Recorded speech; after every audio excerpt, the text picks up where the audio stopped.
Preoperable encouragement of oral fixation may have been brought about by excessive stimulation or inconsistent patterns of excessive indulgence and frustration. So why would a person be trauma bonded at the breastfeeding time? Well, if it's erratic and inconsistent and too much and too little, too much and hurtful, irregular, this is like a trauma bond. So go to the trauma bond quotes recently about how the trauma bond takes place if it's erratic like that. So if the mother was erratic and irregular and too much and too little, and it's just too inconsistent, he's kind of frozen there.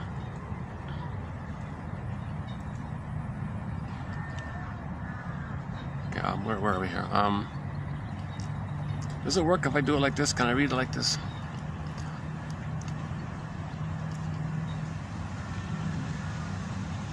The factors responsible for oral fixation may be as much related to the lack of feeding as they are to either too much or frustrations. Yeah, similar idea. Okay.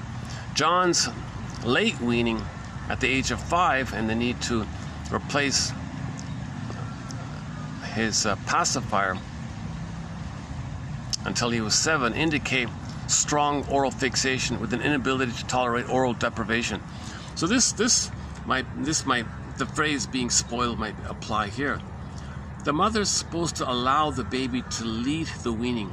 It's when the baby weans himself or herself, it's baby-led. The baby will know.